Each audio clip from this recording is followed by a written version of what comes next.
السلام علیکم S5 media سے آپ کا میزبان ساجد خان آپ کی خدمت میں حاضر ہے۔ عمران خان صاحب نے گزری رات خطاب کیا ہے، قوم سے خطاب کیا ہے۔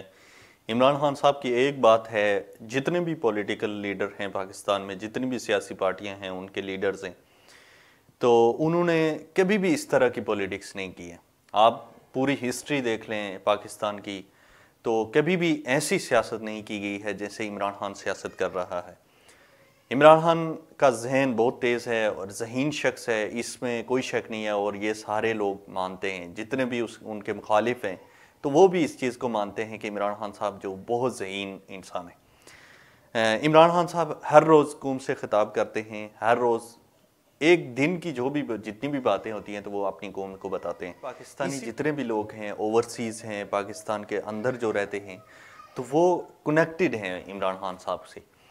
کل رات کو بھی انہوں نے خطاب کیا ہے، اور شاہ محمود قریشی کے حوالے سے، کیونکہ آپ کو پتہ ہے کہ مین سٹریم میڈیا بڑی خبریں چلا رہا تھا کہ شاہ محمود قریشی کوئی پیغام لے کر آئے ہوئے ہیں عمران خان صاحب کے پاس، اور انہوں نے کہا کہ آپ کچھ عرصے کے لیے مائنس ہو جائیں اور میں پارٹی چلاتا ہوں، تو ڈیل کر کے اور معافی تلافی کر کے تو اس معاملے کو حل کیا جائے۔ ان سب چیز کا عمران خان صاحب نے کہا کہ ایسی کوئی بھی بات نہیں ہوئی ہے یہ ہے میری اور شاہ محمود کے درمیان، بلکہ ہماری اگلا جو لاہے عمل ہوگا تو اس پر ہماری بات ہوئی ہے، اور ایسی کوئی ڈیل کے حوالے سے کوئی بات نہیں ہوئی ہے۔ انہوں نے کہا کہ 27 سال ہو گئے مجھے پولیٹکس کرتے ہوئے، اور ایک نظریے کی پولیٹکس کرتے ہوئے۔ 22 سال پہلے میں نے محنت کی اور اس کے بعد وزیر اعظم بنا، اور آج 27 سال مجھے ہو گئے ہیں، میں اسی نظریے کی محنت کر رہا ہوں۔ انصاف کی تحریک میرا جو ہے تو وہ جدوجہد ہے کہ انصاف ہونا چاہیے پاکستان میں، اور یہ میری موت تک جاری رہے گا۔ عمران خان صاحب نے اپنی ایک غلطی تسلیم کی ہے جس پہ انہیں بڑا پچھتاوا ہے۔ انہوں نے کہا کہ میں جس ٹائم پچھلی دفعہ مجھے حکومت ملی تھی، تو اگر میں وہ اسی ٹائم وہ حکومت ڈیسالو کر لیتا، اسی ٹائم اگر حکومت ختم کر لیتا، دوبارہ الیکشن میں چلا جاتا تو میرے لیے کافی بہتر تھا۔ اتنی کمزور حکومت ملی تھی اور وہ میں نے ٹائم بھی ضائع کیا اور اس سے کچھ حاصل بھی نہیں ہو سکا۔ تو اس کے علاوہ انہوں نے کہا کہ یہ جو ملک میں ہو رہا ہے، جس طرح کی فسطائیت ہو رہی ہے، جس طرح کی وائلیشن ہو رہی ہے، تو یہ کوئی یہ نہ سمجھے کہ یہ صرف ایک فرد تک رہے گی یا مجھ تک رہے گی یا میری پارٹی تک رہے گی، یہ پورے ملک میں آہستہ آہستہ پھیلے گی، اور وہ لوگ جو اس کے ذمہ دار ہیں تو یہ ان کے گھر تک بھی پہنچے گی۔ رات کو بڑا سخت انہوں نے خطاب کیا ہے، اور بڑی باتیں، نئی چیزیں جو انہوں نے قوم کے سامنے رکھی ہیں، اور دن بہ دن وہ نئی چیزیں جو ہے تو وہ لا کے قوم کے سامنے رکھتے ہیں۔ اس کے علاوہ انہوں نے اپنی بہنوں کے حوالے سے بات کی ہے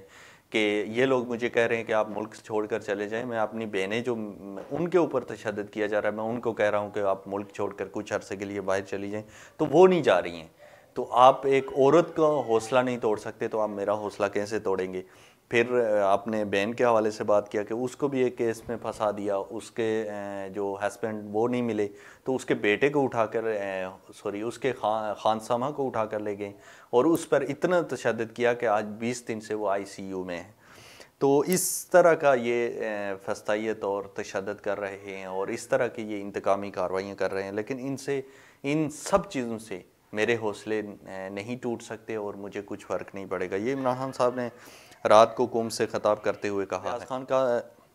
اس کے علاوہ عمران ریاض کے حوالے سے بات کریں تو آپ کو پتہ ہے کہ آج 30 دن، ایک ماہ گزر گیا ہے کہ عمران ریاض کا کوئی اتا پتہ نہیں ہے، وہ کہاں ہے، کس حال میں ہے۔ جو پولیس ہے، جو IG تک پولیس ہے، تو وہ کہہ رہی ہے جی کہ ہمارے پاس نہیں ہے، ہم نے رہا کر دیا تھا۔ پھر جھوٹ بولا گیا کہ افغانستان میں لوکیشن ان کی ٹریس ہو رہی ہے، اور پتہ نہیں کیا کیا بولا گیا ان کے لیے، اور ہزاروں باتیں کی جا رہی ہیں جی کہ عمران ریاض کا یہ ہو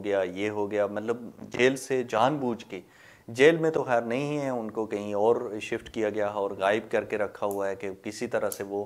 ان کو اندر ہی رکھا جائے، کیونکہ آپ کو پتہ ہے کہ عمران ریاض ایک ایسی آواز ہے، ایک ایسی شخصیت ہے جن کو ملینز میں لوگ دیکھتے ہیں۔ اگر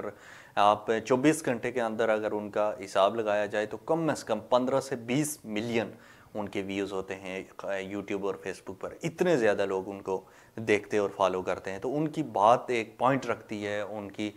اسی لیے ان کی آواز کو بند کرنے کی کوشش کی گئی ہے اور ان کو اندر رکھنے کی کوشش کی گئی ہے۔ عمران ریاض کے بھائی نے BBC کو ایک انٹرویو دیتے ہوئے انہوں نے کہا کہ ہم بہت مشکل میں ہیں اور بہت افسوس ہو رہا ہے کہ ہمیں بتایا بھی نہیں جا رہا، ہمیں ایک ماہ سے ان سے ملوایا بھی نہیں جا رہا، ہمارا بھائی کس حال میں ہے ہمیں بتایا بھی نہیں جا رہا ہے، اور ہمارے گھر پہ اس طرح سے مانوسیت چھائی ہوئی ہے، اس طرح سے ہمارے اوپر قیامت ٹوٹی ہوئی ہے کہ ہم سے نہ کھایا جا رہا ہے، نہ سویا جا رہا ہے، نہ کوئی کام کرنے کو دل کر رہا ہے، ہمارا پورا گھر جو ہے تو وہ ڈسٹرب ہے، اور ان کے بیوی بچے جو ہے تو وہ بہت زیادہ ڈسٹرب ہیں، چھوٹے چھوٹے بچے ہیں، 7 سال کی بیٹی ہے ان کی، چھوٹے چھوٹے بچے ہیں، فیملی ہے، ماں باپ ہیں، تو وہ ان کے بہت پریشان ہیں، اور اس قدر ظالم حکمران ہیں کہ یہ بالکل بھول چکے ہیں، ہماری ہسٹری پڑی ہوئی ہے، ہمارے اسلام اگر آپ دیکھیں تو اسلام کی ہسٹری پوری پڑی ہوئی ہے کہ جس نے بھی ظلم کیا تو اس کے ساتھ کیا ہوا۔ محمد علی خان کے حوالے سے بات کی جائے تو محمد علی خان وہ بندہ ہے، جب عمران خان صاحب کی جو حکومت جو ختم کی گئی تھی تو اکیلا جو ہے تو وہ نیشنل اسمبلی میں بیٹھا رہ گیا تھا، اور اس نے پھر تقریر کی تھی، اور وہ تقریر بہت زیادہ وائرل ہوئی تھی، اور پھر عمران خان صاحب نے کہا تھا کہ اس پورے کھیل میں میرا ایک کھلاڑی جو ہے تو وہ مین آف دی میچ ہے، اور وہ ہے محمد علی خان۔ تو انہوں نے ان کو پہلے 5 دفعہ گرفتار کیا گیا اور پھر چھوڑا گیا، ان کو کہا گیا کہ آپ پریس کانفرنس کریں اور اس کے بعد آپ کو چھوڑ دیا جائے گا، مگر انہوں نے عمران خان کا ساتھ چھوڑنے سے انکار کر دیا، اور ان کو 6ویں بار پھر کسی کیس میں گرفتار کر کے لے گئے ہیں، اور انہوں نے جو ہے تو وہ عدالت سے اپنا بیان دیتے ہوئے کہا ہے کہ مجھے کوئی فکر نہیں ہے، اور میں عمران خان کا ساتھ ہوں، اور پوری قوم کو کہا ہے کہ یہی وقت ہے آپ عمران خان کے ساتھ کھڑے ہو جائیں، اور فیصلہ عوام نے کرنا ہے۔ حکومت کو کہا ہے کہ آپ الیکشن میں جائیں، فیصلہ عوام نے کرنا ہے، اگر عمران خان کو وہ چاہتے ہیں تو ان کو ووٹ دیں گے، اگر وہ آپ کو چاہتے ہیں تو آپ کو ووٹ دیں گے۔ اور اس کے علاوہ انہوں نے 9 مئی کے جو واقعات ہوئے تھے جو پورے ملک میں جس طرح سے ہوا تھا تو انہوں نے مذمت کی ہے، اور انہوں نے کہا کہ سب سے پہلے میں واحد وہ بندہ ہوں جو گرفتاری سے پہلے ہی میں نے مذمت کی تھی، اور کہا تھا کہ یہ جو 9 مئی کا وہ جو واقعہ ہوئے ہیں، جس طرح سے سرکاری املاک کو نقصان پہنچایا گیا ہے، تو اس کے کرداروں کو اور ان لوگوں کو سخت سے سخت سزا دینی چاہیے۔